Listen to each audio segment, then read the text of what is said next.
Today I want to give you some tips for bouncing your letters. So I'm on page 16 of the workbook. I have my pen.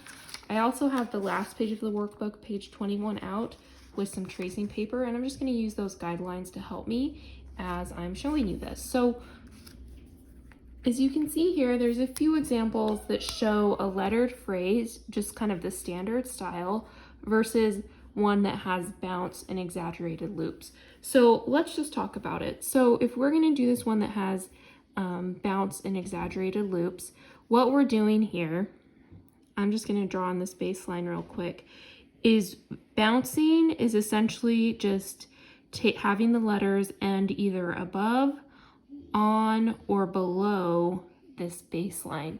And so that's what we're going to do. So with the letter T here, instead of having it end on the baseline, we can have it come a little bit below. And we still draw it the same way. It's like a downstroke with an underturn.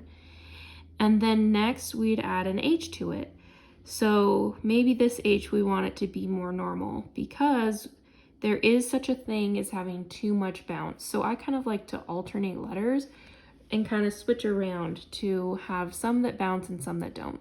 So if this H is just normal, and then my A, maybe my A comes a little bit above the baseline, but the underturn on the A goes below. Maybe I make my N the same, do a big exaggerated loop on the K, and have it extend down.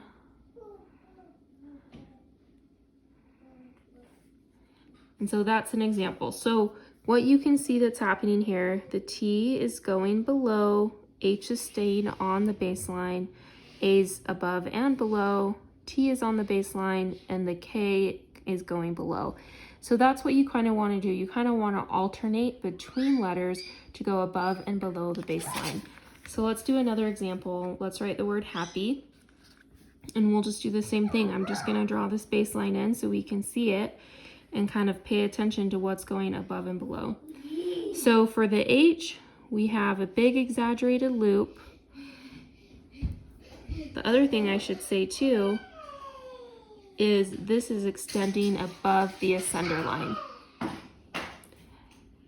The other thing is that it's not just about the baseline. This loop is going above the ascender line.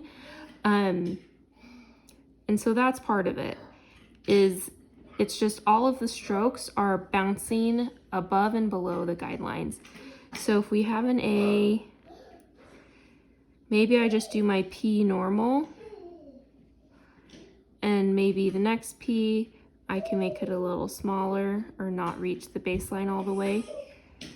And maybe I do another exaggerated loop here to kind of balance out that H. And so that's just another example. And really, the reason I'm teaching this is I want you guys to be able to kind of do this on your own as you're learning and you're experimenting, to just say, I wonder what would happen if I make this loop a little bigger, and what would happen if I make this go a little smaller. And so it just allows you to change the styling of the letters yourself and be creative with that. So those are just a few tips with the bouncing. Those are just a few tips to help you bounce the letters. And let me know if you have questions. If you have certain phrases or things you want to see, let me know, and I'll try to show you how I would bounce them and the way I would make it go above or below the baseline.